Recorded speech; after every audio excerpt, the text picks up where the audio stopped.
In our last session, we set the stage for this new controversy that the Emperor Constantine was going to have to face in the life of the church. The controversy sparked by the teaching of Arius and by the sharp criticism that Arius received from his bishop in Alexandria, Bishop Alexander. The bishop thought, of course, he had a right to discipline Arius, but Arius had powerful friends. And Arius soon was appealing outside of Alexandria for help, and eventually they both appealed to the emperor to weigh in and to make a verdict.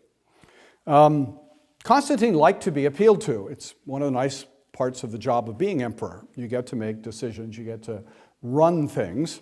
But Constantine wasn't quite sure what ought to be done about this. And then someone, we don't really know someone made the suggestion that there ought to be a great council of the church called and held. Now, before this, there had been smaller councils, regional councils of the church held, often called synods, that would bring bishops together to discuss local issues and try to settle them. But no one had ever suggested a big council to represent the whole church. And Constantine liked this idea. And so he called for a large council of bishops to meet. About 300 bishops came to this council, and is known to history as the first ecumenical council of the church. Now, ecumenical in that context means universal. The first universal council of the church. And Constantine called for it to meet in the city of Nicaea. Nicaea is a small city about 50 miles outside of Constantinople, or modern-day Istanbul. And Constantine chose that city in part because it was small, and so it was easy to control in case there was any rioting that might go on. And he chose it also because he had an imperial palace there. He had lots of imperial palaces, but this was one of them.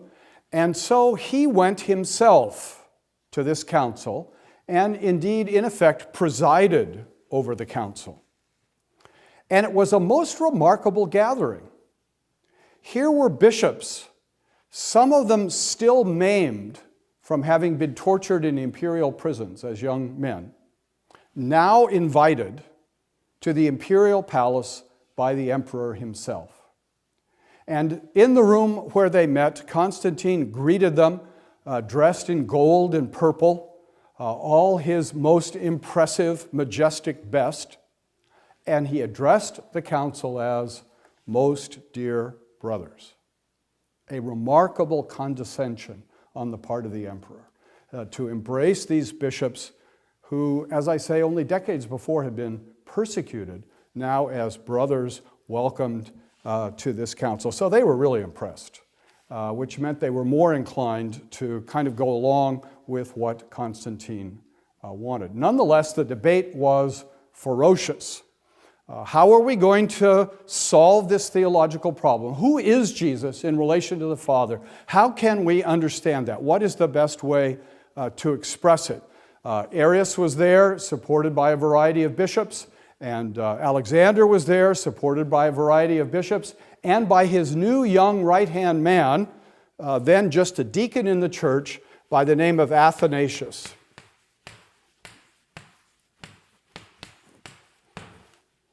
Athanasius, one of the great heroes of the ancient church period, later recognized to be a saint by the Western and Eastern churches.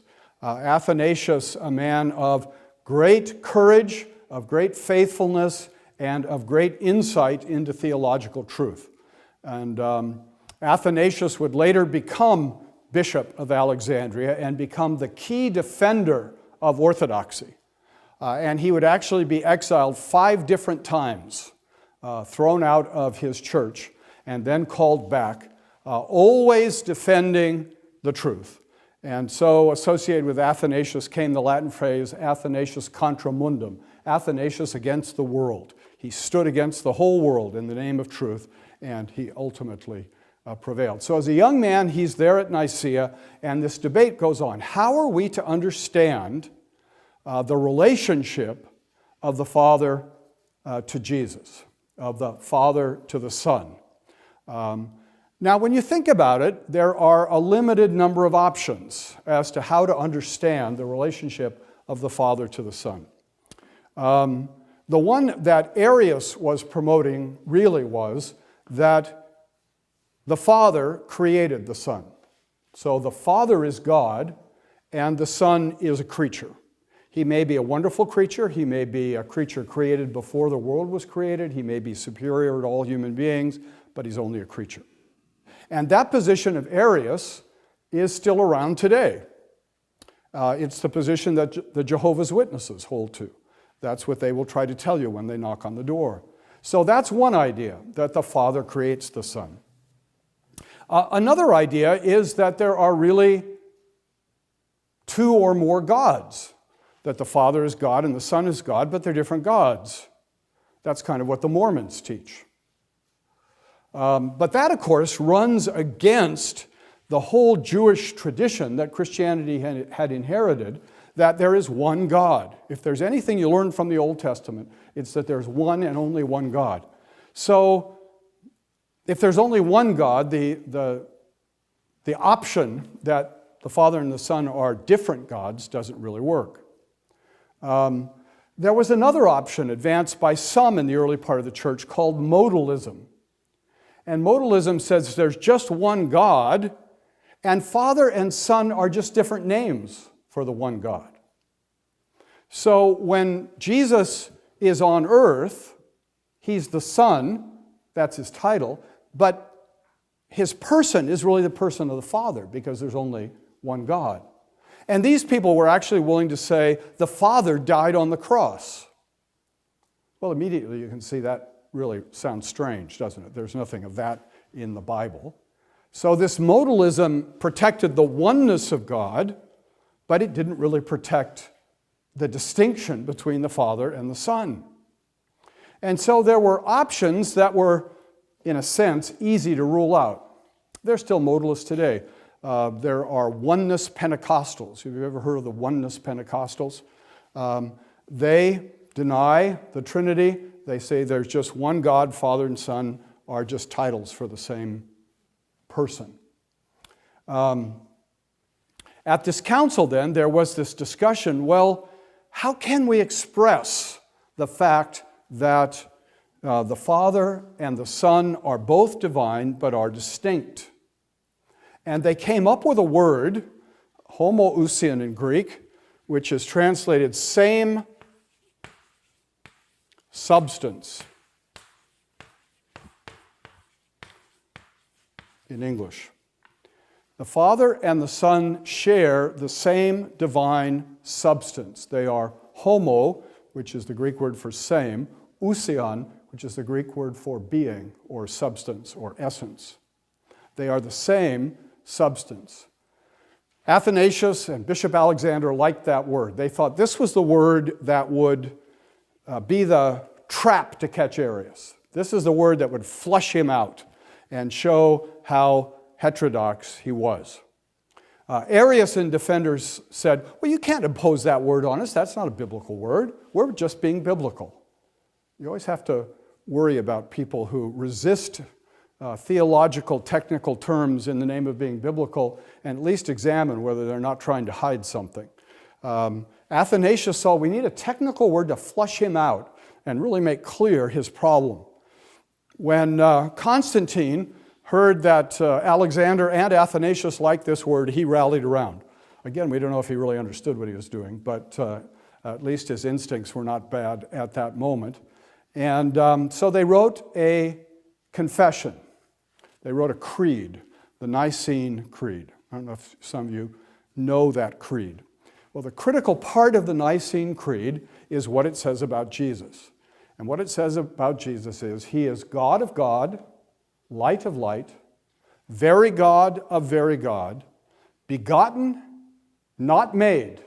See, there's the denial that he's a creature, as Arius had taught, begotten, not made, being of the same substance with the Father, by whom all things were made. And that's where this one word in Greek, two words in English, is brought into the creed. And Arius hated it. His supporters didn't like it. And Constantine came up with the clinching theological argument. He said, you either sign the creed or you're exiled. And it was amazing how effective that theological argument was, and how many people rallied around to affirm that, in fact, Jesus was of the same substance with the Father. The Council of Nicaea did some other very important things that we often overlook. This is in 325, Nicaea in 325.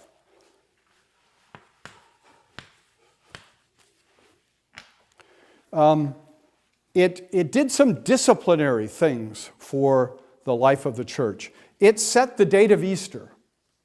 Every time we celebrate Easter, we're following the Council of Nicaea.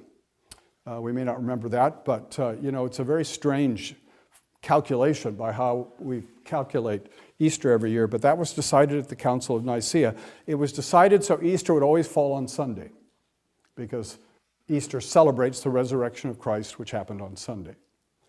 Nicaea also passed regulations about the disciplinary life of the church. Every newly elected bishop has to be approved by other bishops in the area. Any person excommunicated can only be received back into the church by the bishop who excommunicated him.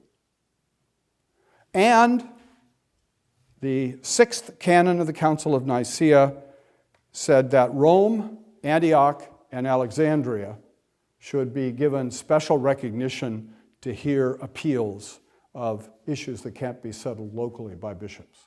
So there's that recognition of these important special sees.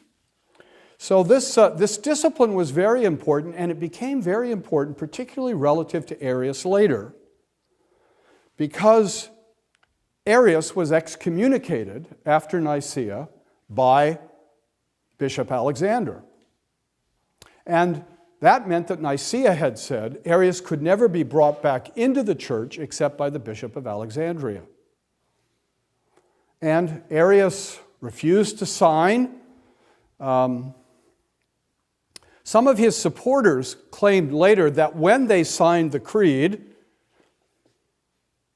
they had inserted an iota, a little I, in the Greek word, changing it from homoousian to, you can't really do it in English, but changing it from homoousian to homoiousian.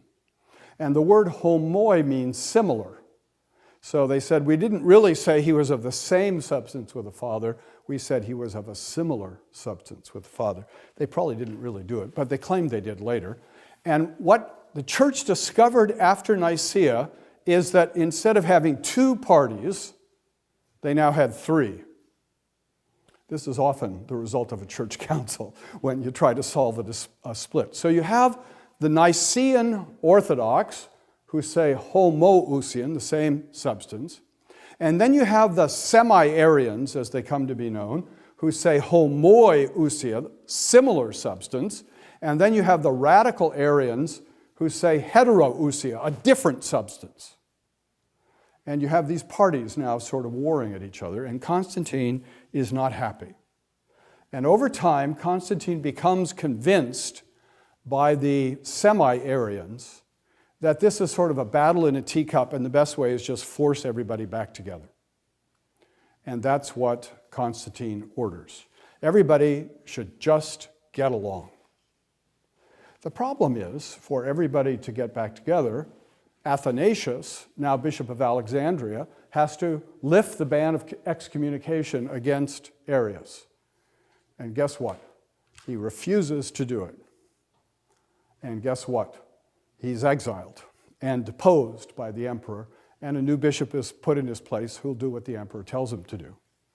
And so there's going to be a grand ceremony for Arius to be received back into the church, for the ban of excommunication to be officially lifted, and his supporters are all so excited. And the night before this is to happen, Arius dies. And Athanasius and all his supporters say, you see, God struck him down. And Arius' supporters said, see, Athanasius and his supporters poisoned him. It was wild times back then. We don't know for sure what happened, but it's very unlikely that Athanasius poisoned him or anybody like that. In any case, now Arius is removed, but the controversy isn't solved. There is this ongoing struggle, this ongoing problem. And for another 50, 60 years, it'll go up and down. Athanasius will go in and out of his office. Emperors will come and go, and different ones will take different sides. All three of Constantine's sons will succeed in various ways to the throne, and then they will die, and a nephew of Constantine's will come to the throne in the middle of the century, known to history as Julian the Apostate. Julian was raised a Christian, appeared to be a Christian, but the moment he came to the throne, he renounced Christianity and tried to restore the old pagan religion. He was the last pagan emperor of Rome. And Julian decided the very best way to ruin Christianity was to just let all the different Christian groups fight with one another as openly as possible. And Julian was in some ways kind of clever about that. He also wanted to revitalize Judaism as much as possible, and Julian called upon the Jews to rebuild the temple in Jerusalem. And actually some effort was made to begin the process of rebuilding the temple. A Christian historian of the time claims that when they went to dig on the Temple Mount, fire came forth from the earth and killed those who tried to rebuild the temple. Indiana Jones should have been there. We'd have been able to find out exactly what happened. But it's a wild time under Julian. He only reigned about 4 or 5 years, or he could have done a lot of damage to the Christian cause. But he died, and as he lay dying, he is supposed to have said, "You have won, pale Galilean." So he sort of conceded that he had failed in his effort to revitalize paganism and to destroy Christianity. What did happen then was that orthodoxy began to establish itself, and finally a new emperor, Theodosius, in 381 calls a follow-up ecumenical council, the Second Ecumenical Council at Constantinople, and it reiterates what Nicaea had said about orthodoxy. And this then really is the final moment of the victory of Trinitarian orthodoxy. It is at this moment that the church has come solidly, clearly, irrevocably to embrace the doctrine of the Trinity. Now, that's not to say, when the Jehovah's Witness knocks on your door and says, well, the Trinity isn't in the Bible and the doctrine of the Trinity is only a late development. This is not to say that earlier Christians didn't believe in the Trinity. They did. But it is to say that this is the moment at which Trinitarian orthodoxy really, really triumphs. Now, I understand that R.C. did a series called The Mystery of the Trinity. And the Trinity as a doctrine can be difficult, can't it? It's sometimes a difficult doctrine to explain to people. And we've seen that in some of the critique of Islam against Christianity. Well, you claim to believe in one God, but you really have 3 gods. And it's hard to explain to outsiders, sometimes hard to really grasp as insiders the doctrine of the Trinity. But one thing we have to hold on to is that the essential Trinitarian teaching is biblically clear and simple. That's not to say there aren't lots of things to explore and lots of ways in which we need to deepen our understanding of the Trinity. But when we speak of the Trinity, we say there is one God. We do not compromise that. That's what the Bible teaches. That's what we believe. There is one God. There is only one God. But as we look at the Bible, we have many verses that say very clearly, the Father is God, the Son is God, and the Holy Spirit is God. Those statements are clear in the New Testament. Also, we find clearly stated in the New Testament, the Father is not the Son, and the Son is not the Spirit, and the Spirit is not the Father. So very clearly we have in the Bible all of the critical working pieces of the doctrine of the Trinity. One God, three persons who are all divine, and the persons are distinct from one another, but still one God. Now the mystery is we can't exactly explain how that can be. But the pieces individually are really very clear and simple. And the fact that we can't explain it shouldn't be such a huge surprise, should it? That we can't understand God, that's not a huge surprise. In fact, you know, when you pause and think about it, most of the things we say about God really boil down to saying He's not like us. We're finite. It means we're limited in time and space. And we say God is infinite. Do you really understand infinity? If you do, come and talk to me after, because I don't. What infinite really is not finite. We're finite, we understand that, and we understand that God is not finite, although exactly what it means to be not finite is kind of beyond us. We're time-bound, and God is eternal, which means He's not time-bound.